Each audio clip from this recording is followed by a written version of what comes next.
everybody, it's Matt. This is the 10-Minute Bible Hour podcast. And do you like brisket? I do.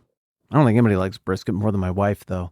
I'll tell you what, we travel anywhere south of our line of latitude in Rapid City, South Dakota, and she just starts asking about barbecue places. Like, I wonder if they have any Texas-style brisket. She's a big fan. My buddy made some brisket the other day for us. It was great. This is the finest brisket he's ever made. Great crust on there. I got the burnt ends. It made me very, very happy. But if you've ever eaten brisket or ribs or any kind of barbecue, like legit barbecue, you know that those kind of establishments, when they're out, they're out. You can't just make more ribs or more brisket real quick. It has to smoke. It's a process. There is no shortcut. You can't fastify it by nature. Definitionally, barbecue is slow, and you can't just make it real quick if you need more. Likewise, wine, by definition, is slow. If you run out of wine, you can't just run outside and grab some grapes off of vines and be like, there, that ought to do it. Just whip up some wine real quick.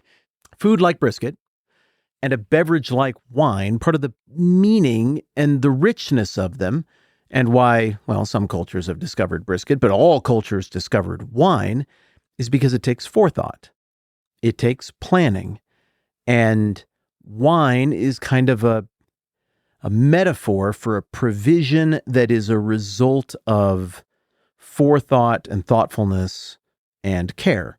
You have to interact with your environment. You have to think about allowing enough time to pass for this thing to mature. There we go. That's what I was searching for. To mature into its final form, something that is beneficial to the person who consumes it, something that is pure. You can make wine from not great water, and it will purify that water over the course of time.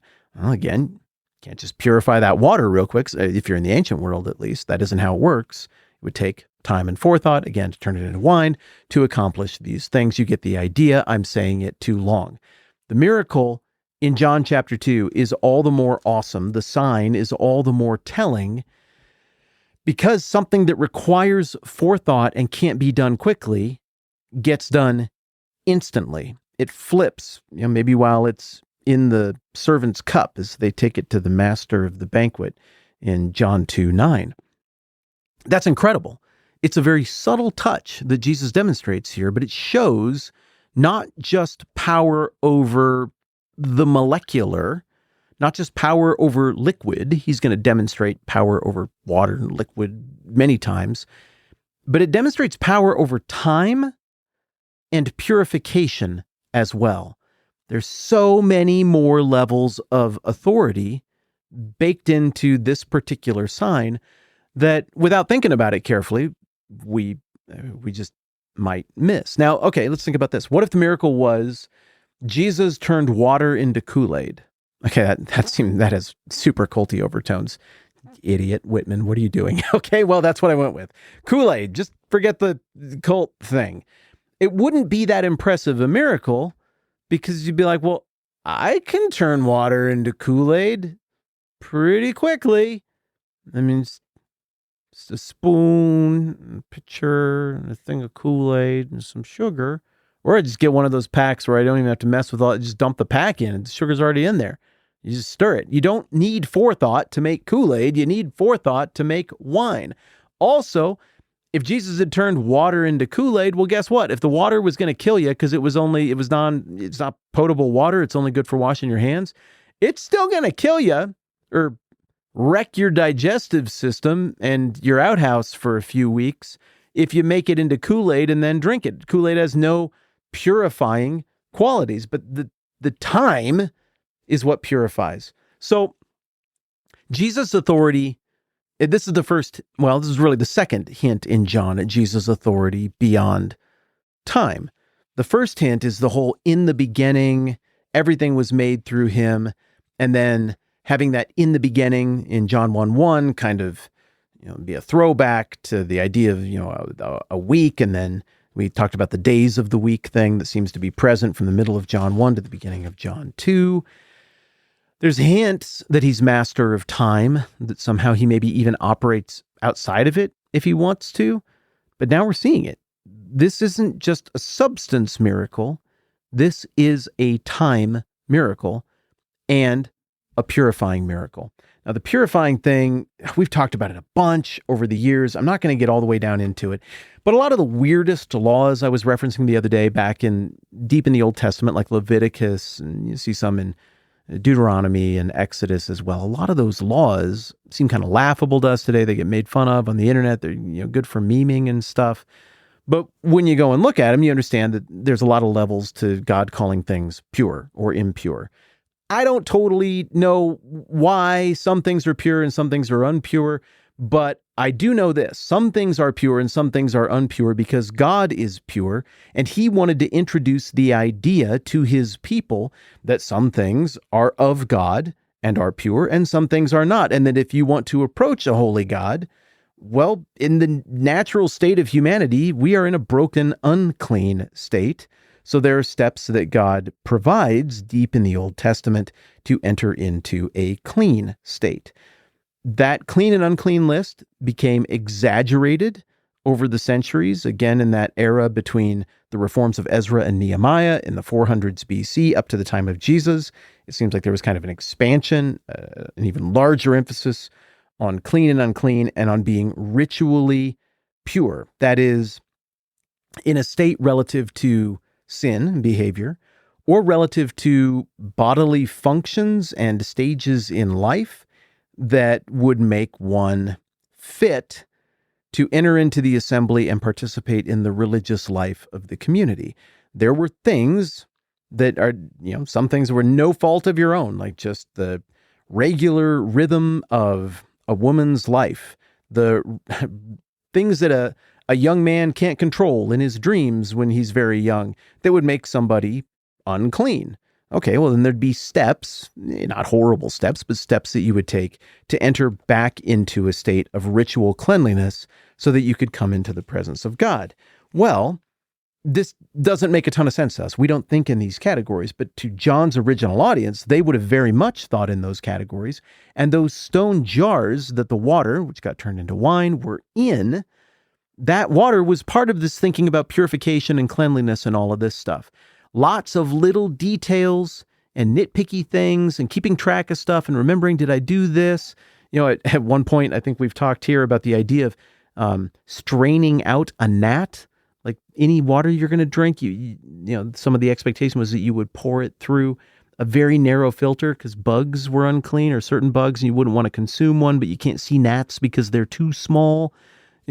These practices had just become ludicrously elaborate to try to, keep up this man-made purification thing. Well, then along comes Jesus, and he demonstrates himself to be Lord over that which is pure and impure. Let me give you an example from each of the Gospels. In Matthew chapter 8, one of my favorite stories, Jesus comes down off of the Sermon on the Mount, his first big public speech, the first of the 5 speeches around which the book of Matthew is structured, and everybody's blown away. Jesus describes what the values of the kingdom are and where you fit and that it makes sense to believe. And there's a mixed audience there, people who like him, people who don't, people who are indifferent.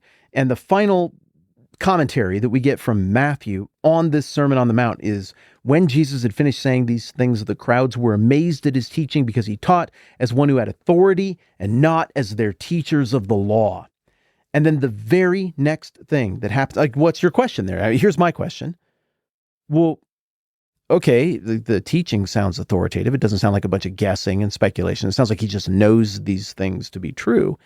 But can you back it all up?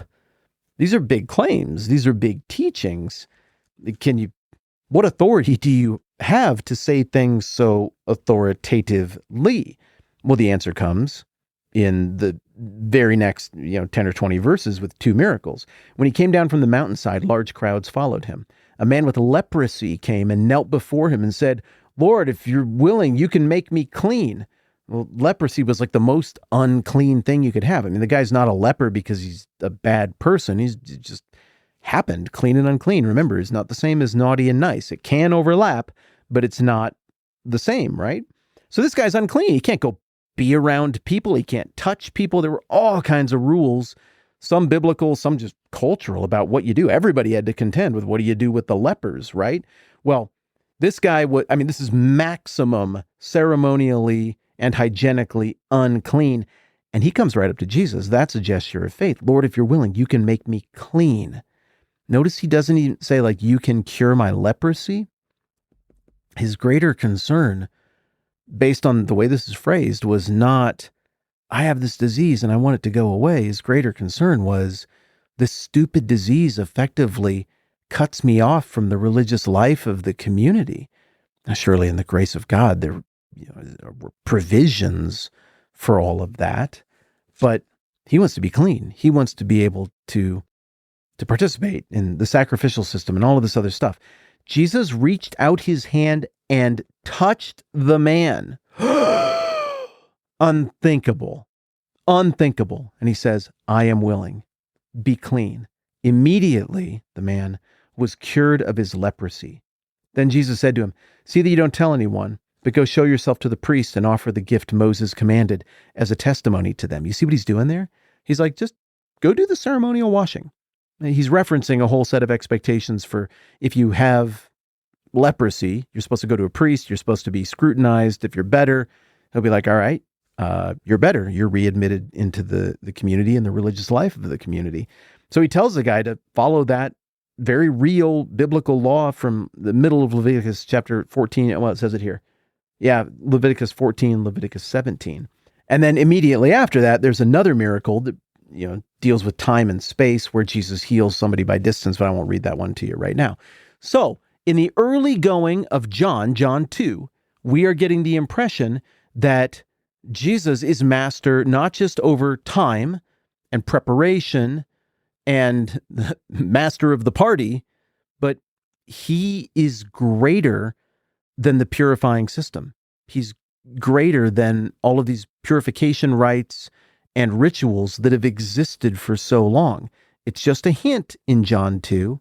It's a stronger hint early in Jesus' ministry here in Matthew chapter 8. But this theme is repeated all over the place. And speaking of that theme, I had all sorts of ambitions to go and show you all in one day. Like, look, this power over impurity thing appears not just in John 2, but also in Matthew, Mark, and Luke. I'm not making it up, and we're going to do it all in one day. You know what happens when I think things like that or do things like that, though. It just never works out because we just get to going and it takes a minute. So tomorrow we're going to look at two dramatic miracles that are always linked together in Mark and in Luke, and see Jesus demonstrating his authority over clean and unclean in all kinds of different scenarios. This is a very intentional theme. And in order to fully appreciate the water to wine miracle, we got to unpack it a little bit more. So we'll do that tomorrow, and we'll pick up with getting right into Mark 5 and the example from there. Okay, cool. Seems like a good place to stop. I'm Matt. This is the 10-Minute Bible Hour podcast. Let's do this again soon.